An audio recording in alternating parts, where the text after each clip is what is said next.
I read James by Percival Everett. Let's talk about it. This historical fiction is a retelling of Mark Twain's The Adventures of Huckleberry Finn, but through the perspective of James or Jim. And when I say I have no notes for this book, I truly enjoyed every single aspect of it.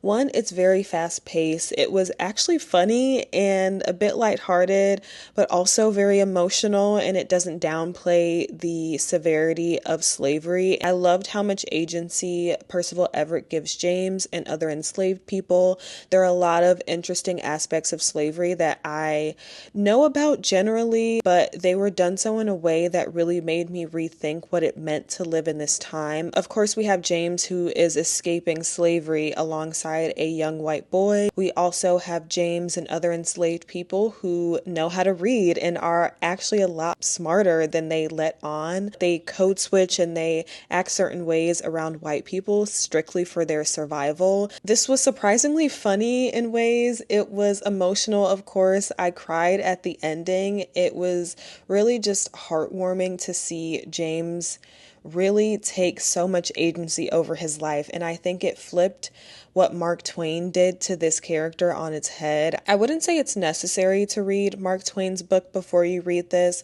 You can follow along and understand the story just fine. There are a few differences, but for the most part, Percival Everett does follow the story pretty accurately. I think this should be required reading. I know a lot of people do have to read Huck Finn for English class. I think this is also a book that should be read alongside of it to undo the kind of negative stereotypes that Mark Twain is portraying about enslaved people in Huck Finn. And while I know there are a lot of people who kind of reject reading about slavery or a lot of the violent history in the United States, especially in fiction, I think there is so much that we do not know about what enslaved people went through, and it's important that we have these stories, fiction or nonfiction, to put ourselves in these people's shoes and consider how terrible their experiences were, but at the same time there were ways in which they were disrupting the system, they were being subversive, and we should be able to still see enslaved people as people with agency